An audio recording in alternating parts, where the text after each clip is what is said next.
bahwa ini loh, kalau menerapkan demokrasi saja mestinya tidak segampang itu membubarkan ormas atau NGO ya, jadi non government organization. Ya, kalau sekarang kan. Assalamualaikum puan dan tuan. Anda berjumpa kembali dengan saya Profesor Suteki di channel yang radikal, ramah, terdidik dan berakal. Puan dan tuan dijamin tidak akan merugi mengikuti channel ini, maka jangan lupa untuk subscribe, like, comment, and share. Ya, seharusnya memang kita perlu melakukan uji review lagi dengan mengambil batu uji pasal yang lain atau yang dikembangkan dalam permohonan judicial review. Tapi ini perlu dukungan. Ya, kalau pendapat saya perlu ada juga ketegasan sikap dari Majelis Ulama Indonesia. Mengapa? Betul. Saya sangat mengerti pada saat itu ketika Perpu itu diberlakukan dan menjadi undang-undang. Pimpinan atau Dewan Pimpinan Majelis Ulama Indonesia Pusat waktu itu menyatakan memahami. Nah, ini kata-kata memahami pemerintah untuk menerbitkan Perpu. Kalau memahami ya, saya tafsirkan ini mengetahui dan menyetujui. Saya memahami istri saya, berarti saya menyetujui istri saya itu sebelumnya kekasih saya untuk menjadi istri, kan begitu? Ya.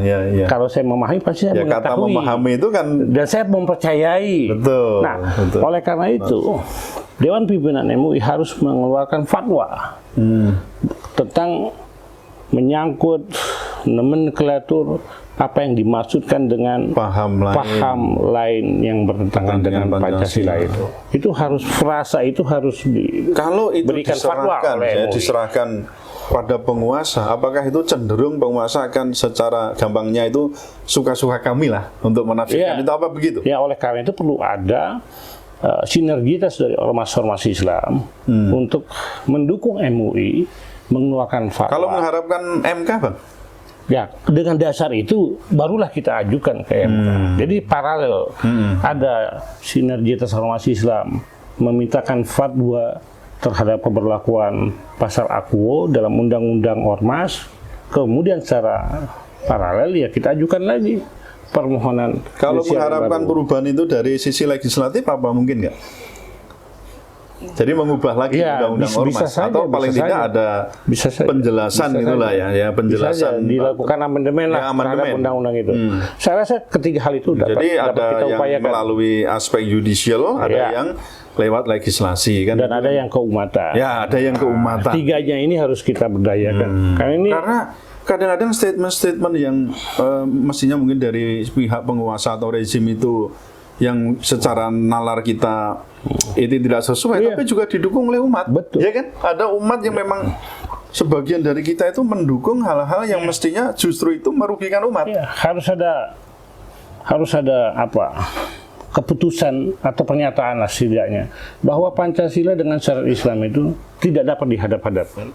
Keduanya bahkan dapat dipertemukan. Ya. Dan memang itu yang dimaksudkan dalam pluralisme hukum yang kuat yang saya baca di bukunya Prof. Suteki kan itu. Adanya perjumpaan antara hukum agama yang universal dan fundamental dengan hukum positif. Dia bukan saling menjatuhkan tapi saling memberikan ya, kalau menurut pengaruh yang positif. Mensky itu legal pluralism. Ya, ada keterpautan dan itu bahkan sangat cocok dalam demokratisasi. Begini Bang, ke depan ini kan jelas ya sudah dinyatakan bubar kan. Apakah ada kemauan dari FPI itu untuk metamorfose?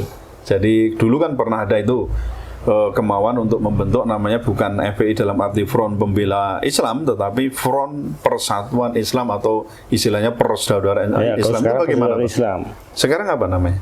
Persaudaraan Islam. Front Persaudaraan Islam. Ya, sama-sama FPI. Ya, tapi maknanya Front Persaudaraan Islam. Ada surat yang sudah diajukan atau belum, Bang? Kalau saya tidak tahu perkembangannya itu, karena itu kan menjadi kebijakan dari Dewan Pimpinan Front Persaudaraan Islam. Kalau saya dari aspek kajian ilmiah strategis, dan itu memang di luar dari organisasi FPI. Tapi pernah meminta pendapat atau tidak dalam hal untuk terkait dengan misalnya mau melakukan metamorfose, membentuk itu, taruh sekarang Front Pembela Persatuan Islam itu akan dimintakan surat keterangan terdaftar? Selama ini belum. Selama ini belum. Ya. Ke HRS Center hanya mengkaji kajian yang sangat-sangat dipandang fundamental dan tentu terkait Baik, dengan terakhir ini apa harapan Bang Khair untuk supaya organisasi-organisasi umat Islam ini tidak rentan untuk dibubarkan, dan juga pemerintah bisa menghargai bahwa ini loh, kalau menerapkan demokrasi saja mestinya tidak segampang itu membubarkan ormas atau NGO ya, jadi non-government organization. Ya, kalau sekarang kan telah beralih kewenangan legislatif itu dititik beratkan di DPR. Hak inisiatif anggota DPR itu dimunculkan. Seharusnya dengan hak inisiatif dalam pembentukan undang-undang, dalam hal ini revisi terhadap undang-undang ormas, itu adanya di DPR. Dengan pemberdayaan hak inisiatif Dewan. Nah, dalam hal ini juga ormas-ormas Islam ya harus lebih giat untuk mendukung proses amandemen. Betul. Punya nggak bargaining position-nya? Dipandang sesat menyesatkan. Betul. Ada nggak, Pak, menurut Abang itu bargaining position umat Islam? Saya rasa ada. Dan bisa kita lakukan sepanjang kita lakukan secara menyeluruh dan melibatkan beberapa kekuatan umat Islam. Baik, terima kasih Bang Khair. Jadi begitu Puan dan Tuan yang saya hormati, bincang-bincang saya dengan Bang Khair Ramadan, semoga bermanfaat untuk kita semua ke depan. Amin. Supaya negara demokrasi yang mengaku sebagai negara demokrasi ini tetap ya, artinya kalau mau dilestarikan itu loh ya, karena kan banyak juga tawaran-tawaran sistem ya untuk bagaimana memperbaiki atau bahkan mengganti dengan sistem demokrasi dengan sistem lain. Nah, ini paling tidak ada dialek lah ya, dialektika. Nah, jadi tidak mematikan dengan sistem yang lain. Nah, siapa tahu ke depan itu bisa menjadi lebih baik. Betul. Ya, ormas-ormas atau apapun bentuknya di negara kita tetap menjadi buffer bagaimana menjadi kekuatan penyeimbang bagi pemerintah atau kebijakan-kebijakan pemerintah. Sampai ketemu kembali. Salam radikal, ramah, terdidik dan berakal. Assalamualaikum warahmatullahi wabarakatuh.